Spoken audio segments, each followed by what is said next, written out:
every day I have so many thoughts about certain things, certain topics, usually like relating to psychology or just human behavior.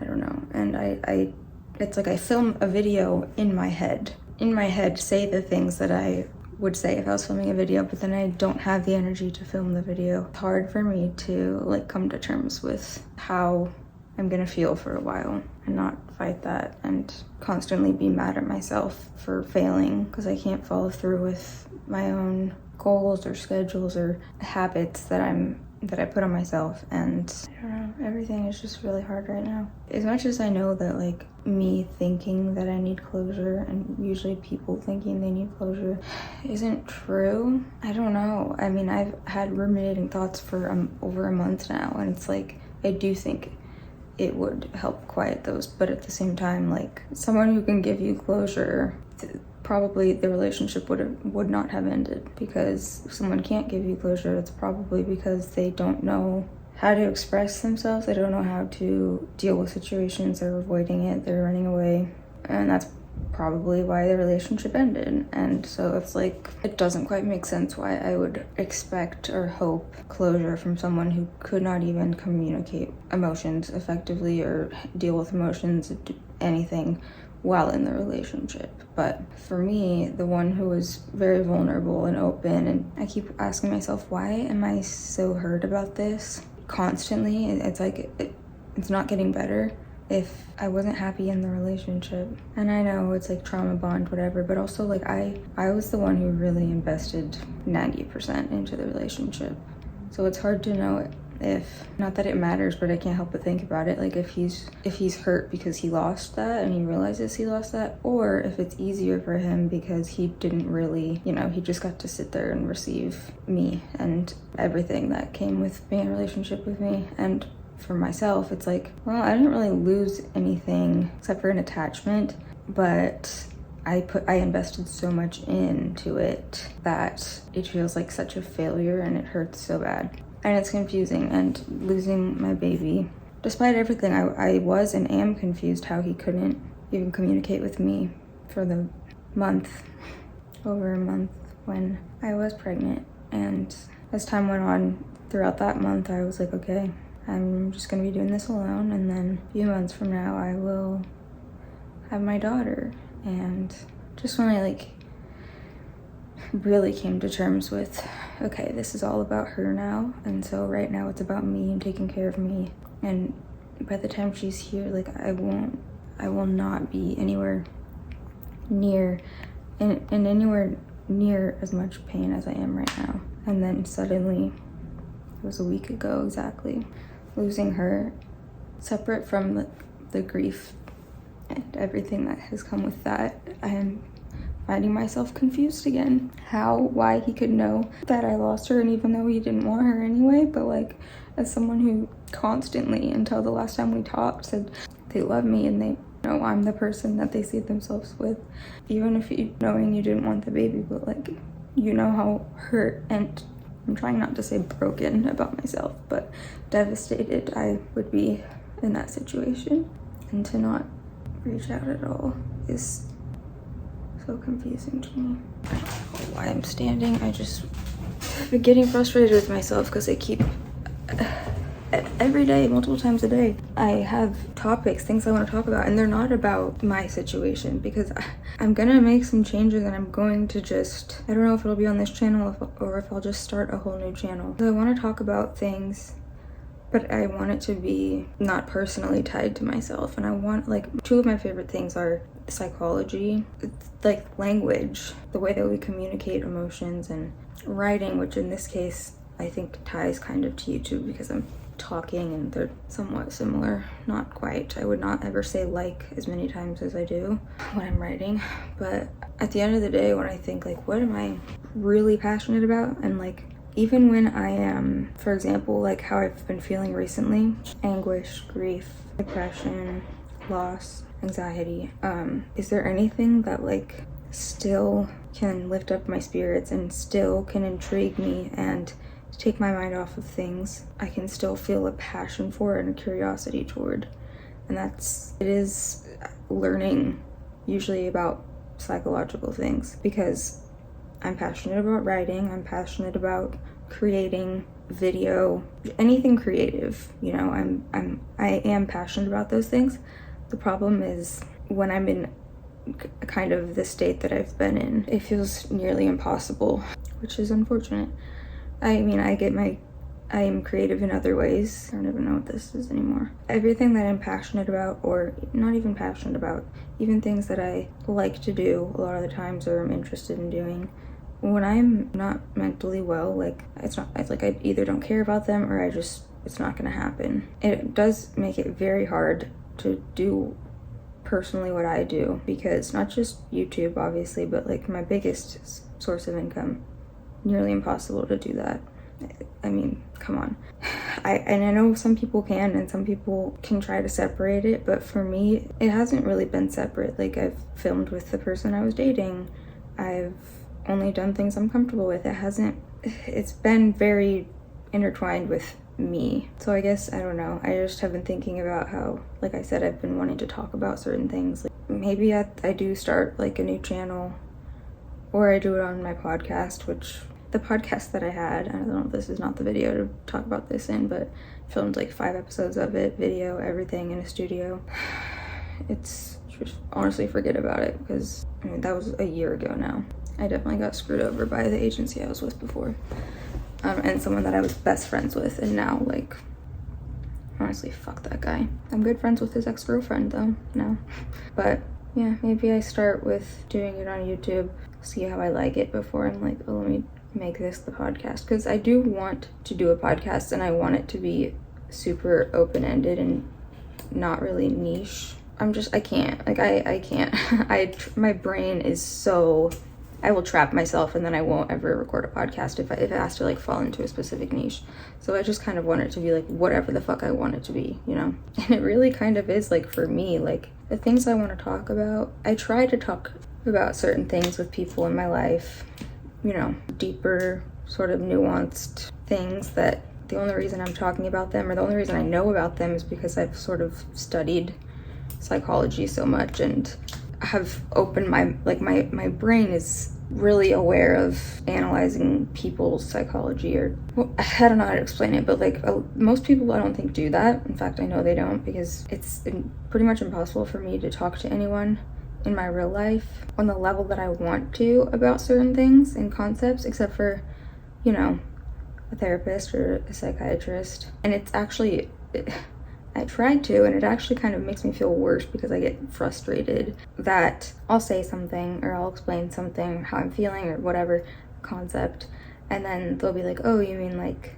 this? And they'll take what I said and like try to make sense of it in a way that like they know about, but it's not what I was trying to say. And then I get frustrated because I'm like, I don't know, is any of this making sense? What I need to do is get back on my ADHD medication, because the ruminating thoughts, my anxiety, inability to focus, I fully notice that every single ADHD symptom that I have has been going crazy since I've been off my meds, but I was off them while I was pregnant, and I just haven't. But I know it'll help a lot with my anxiety. I don't know. It's just hard, I guess, to try to remain in a place where it's like a dichotomy of I can feel this way and also feel this way, or things can be like this and also be like this, and they probably are opposite. And instead of having that create cognitive dissonance for me, I am trying to, I mean, it doesn't have to. Things can be opposite and still both be true, and it doesn't have to create so much anguish, honestly. And it feels like a full-time job to kind of stay in a place where I can accept that two things can be true. I think the inability to like hold two beliefs, for example, like, I don't know, guys, I'm just going off right now on so many different random things. Maybe I do this on Patreon, honestly. Maybe that's where I start. There's so much I want to say about just this comment from this person saying that I faked my pregnancy and faked a miscarriage. Number one, why is that getting me so upset? Just one comment, but also, like, of course that's going to upset me. And just the things that they were saying, like acting like they literally, I was so upset at first. I was like, fuck it, I'm filming a video and I'm going to insert photos and I'm going to insert whatever proof, and I had to like, I thought about that for like 2 days straight, and I don't think I want to share the photo that I have of her. She didn't even get to take a breath in this world, and that just feels, no. I've shown family and other close people to me, and the only other person I would be comfortable showing it to would be her father, and obviously that's not gonna happen, but just based on the fact that she was half his. And I'm glad that I didn't just angrily make that video and be like, fuck you for saying this, and like, what right do you have to say this? What do you... I don't know where I was going before that. I'm just saying, I guess that maybe Patreon, but it does feel safer there. I was using it to like daily, not vlog, but like talk for like 30 minutes a day about whatever, and it felt like a really safe place to do that. And especially with things with my ex and being so scared of him, I don't know. So it does feel like a safe place, but that's why also like I want to just talk about things that aren't, I mean, maybe they will be related to me, but I'm not gonna make it, it's not gonna be, sorry, I'm like peeling the marble shit off my desk because it's really fucked up. It's not gonna be like anecdotal unless I'm like referencing something from the past, but I'm not gonna be like, well, this is what I'm dealing with right now and this is what happened, because I just want to talk about things and not be scared. And also like, I mean, this, my last relationship, obviously I kept it like he wasn't in videos. If he was, it was, I don't know, maybe a couple times you could hear his voice in the background, and then the one time his like arm was in it for the tortilla video. I didn't post him on social media at his request, not because I wasn't being hidden, you know, what I do, my other work, and his involvement. Didn't want to be in, you know. But yeah, and I do think that I will keep it that way in the future, you know. I mean, who knows? This is not the right time for me to be deciding, like, am I gonna ever show my boyfriend or husband? Like, I can't even. I am going to be celibate and single forever for all I care right now. I do know I'm not gonna want to go through and edit this, and that's why I liked doing these videos for Patreon, because I wouldn't edit them. It doesn't really work like that for YouTube though. Guys, I don't know. I'm feeling so many fucking things, and then just also frustration with myself still. I can't escape that. Like, I'm so critical of myself and how I'm feeling, and how I've never still been upset about a breakup after a month and a half. Like, why am I, let alone like, maybe I've been like upset, but not where it feels like it was only like a week ago, you know? And I know it's different because the baby, and also just hormonally, and like, I don't even actually know how to explain what like my body has felt like, or like, I was trying to leave before I started talking, but she was outside and she wouldn't come in, and I didn't know where she was. So your fur is cold. And after the ectopic pregnancy, I actually had postpartum.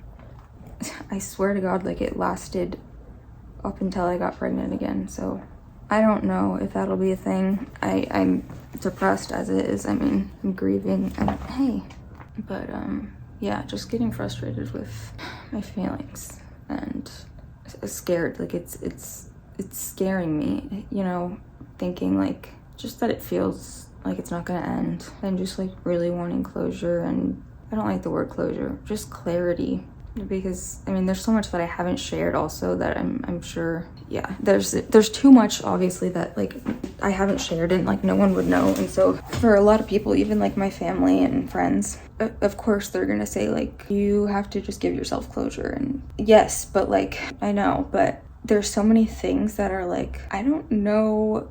First of all, the moving thing, thank God I at least can be here for another month. So I got fucked with that. Just like the promises that he made me that had, a lot of them were gonna like take effect within like a month or so. Those are already in place, but we're not. You know what's fucked up?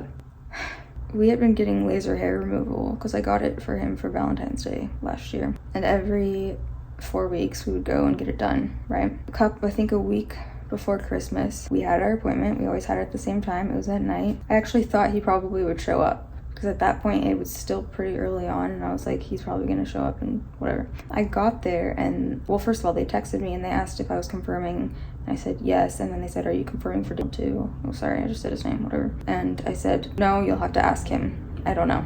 And then when I get there, everyone at the front desk was acting weird, and I was like, did he reschedule his? And they were like, I mean, he didn't come in today. I don't have it in front of me right now. But yeah, I think, yeah, he's like, it was so fucking weird. I was like, well, I actually paid for the package, so I was gonna ask if I could just take his last couple sessions, because I'm going to. Like, I don't even need to ask, they're mine. But I was so like, what is going on? Why are they acting like this? And then I remember after that appointment, I went in my car and like sobbed, because I was just like, this bitch won't even talk to me, but he's still gonna go. He still rescheduled his laser appointment, so he didn't have to go at the same time as me, but he's still gonna go do it. Like, what a fucking piece of shit. And I can say that all day long, but like, the reality is, like, I really don't have anger. I just have so much hurt and sadness, and so it's unfortunate, and I wish I could have more anger, but well. Anyway, I've been talking for almost 30 minutes. I don't know where this video is gonna end up. I just constantly feel like my heart is racing, my thoughts are spinning, my body is like pulsating. I'm good during the day, and then like early evening I'm not, and then late at night I get like a second wind. I think it's like maybe related to the fact that like every single day I would see him at night, like between like 6 and maybe midnight or whatever, but that's definitely when I'm most vulnerable. And it's really fucking with me, because like I'll have things planned, and like if it's during that time, which most things are, like most recreational things, I can't. It's really frustrating. It just keeps happening where I like have plans and I make plans and I feel good about it, and then I get so fucking sad. And I also think I'm still in shock from the miscarriage, because I know it hit me, but it hasn't fully hit me. I think maybe my brain being heartbroken and from the breakup and everything and the abandonment it's fucking painful, but maybe it's less painful than feeling what it would feel like to fully grieve and to face those feelings of the miscarriage. And so maybe it's my brain protecting me, but I know I'm gonna have to do it eventually. I don't know. I'm just constantly stuck between like sitting with my feelings and then also being like, how the fuck what does that even mean? Like, am I sitting with my feelings? I don't think I'm distracting myself, but then I'm like, well, I'm constantly like listening to podcasts. I can't listen to music because anything makes me cry, like, so I kind of am distracting myself, and I am like, I don't know, it's just like, I don't know. Okay, I'm about to spiral.